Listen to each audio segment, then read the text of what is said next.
Welcome to our MIP X-Duty kits, part number 18150 and 18140. These kits fit the front and rear of your Traxxas 4x4 110 scale vehicles. These would include the Traxxas 4-wheel drive Slash, Stampede, Rustler, and Rally. Also, the 18140 is a bit special as it fits many of the 2-wheel drive vehicles, like that of the Slash, Stampede, Rustler, and various monster truck versions.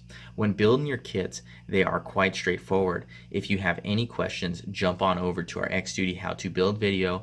There are two critical areas on the rear set of axles, part number 18140, that should be recognized, as there are 4 of the 2mm spacers and 2 of the 1mm spacers. We want to clarify where they go.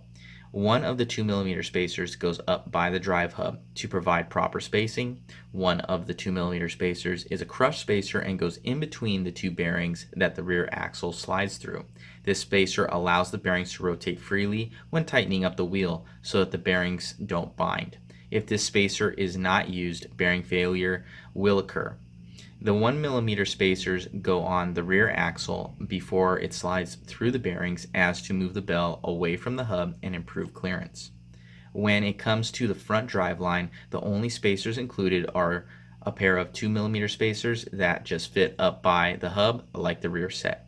The front axle has the spacers built into the machining of the axle, so the 2mm crush spacer or 1mm spacer for clearance is unneeded. This super robust driveline is sure to handle your extreme needs like 3 and 4S batteries easily, and we thank you for supporting MIP and our 100% made in the USA products. Enjoy and happy running.